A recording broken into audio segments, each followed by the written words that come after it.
Police say it had the makings of an execution. We have an officer down. Transit security officer Scott Von Lanken was helping two women with directions late Tuesday when police say Joshua Cummings suddenly put a gun to the officer's neck and pulled the trigger. We do have concerns that was the victim a target because of the uniform that he was wearing.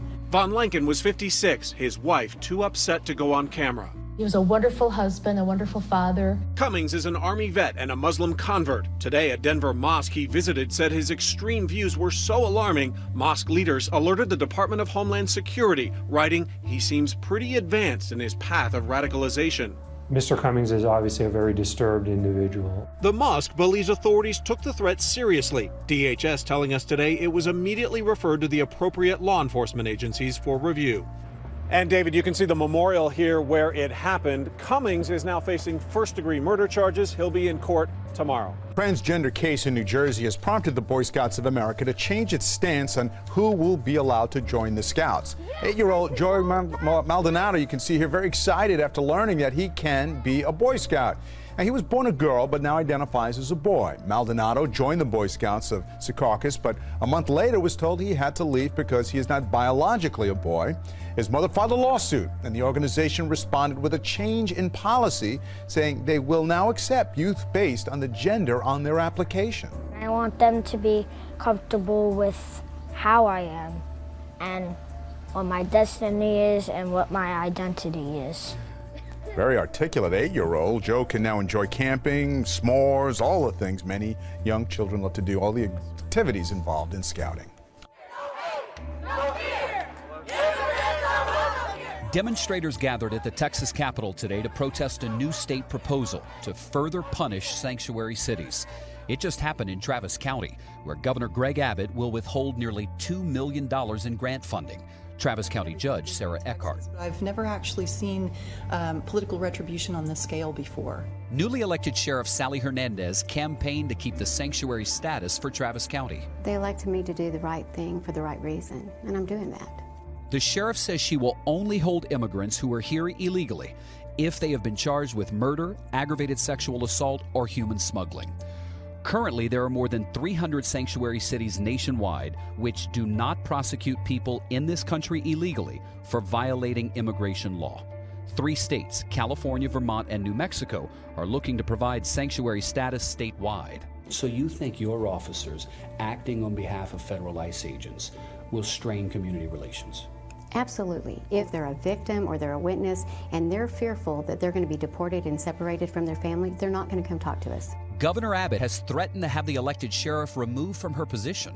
To protect Texans from deadly danger, we must insist our laws be followed. Fighting for justice! The grant money withheld will affect several county programs, but none that deal with immigration. House GOP members are wasting no time trying to help fulfill one of President Trump's biggest campaign promises to evangelicals: repealing the Johnson Amendment.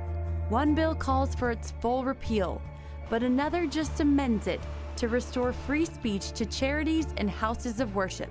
Opponents of the Johnson Amendment argue it allows the IRS to bully and intimidate churches. Pastors who've been targeted by the law came to D.C. to share their stories. Houston pastor Hernan Castano says the city's lesbian mayor had his sermons and text messages subpoenaed because of his outspoken stance on issues like gay marriage. Castano was given a short period of time to turn them in, or he would face imprisonment. It caused a lot of stress on the church members, a lot of questioning, and other pastors just fled in fear because obviously they couldn't believe this was happening in America. Pastor Castano says the law causes a lot of confusion for clergy, and many do not understand why sharing their interpretation of scriptures could lead to fines or removal of tax-exempt status. Talking to many pastors, I've seen the intimidation, the fear, and how they would not speak out because they don't want to lose their 501c3 status. He says each year around election time, warnings and threats are sent to the church, citing the Johnson Amendment. Everyone should have their full freedom of speech, not partial freedom of speech, which is what we're really happening right now in the pulpits of America.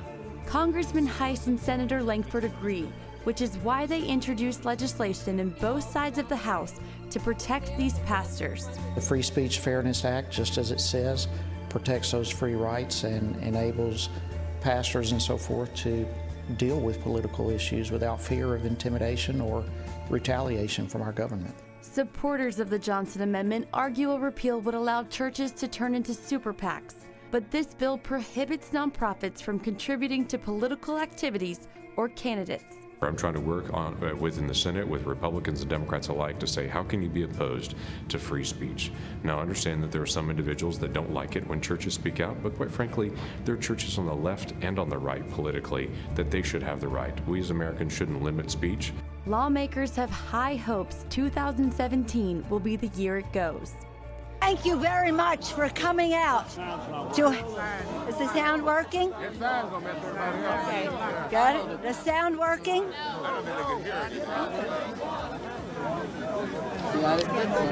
I can hear you. Can you hear us?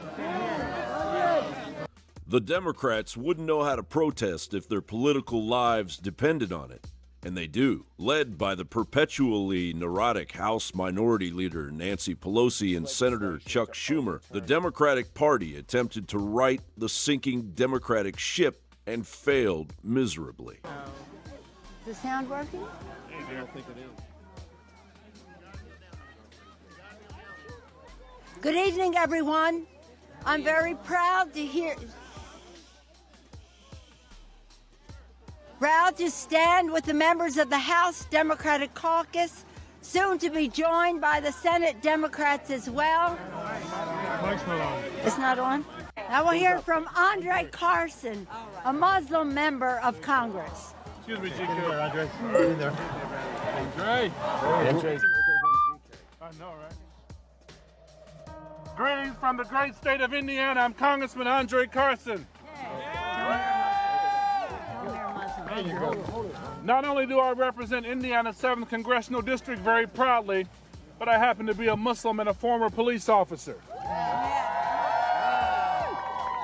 The Democrats are in full panic mode after having to hold seminars in order to speak to regular American voters, as Breitbart reports.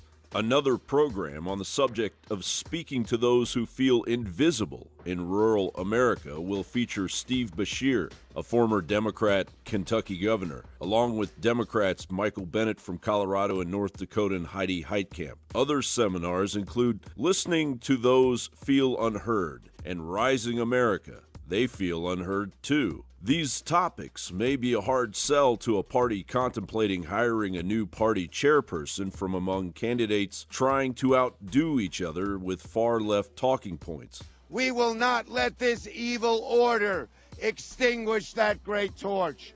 We will not let this evil order make us less American. We will fight it with everything we have, and we will win this fight.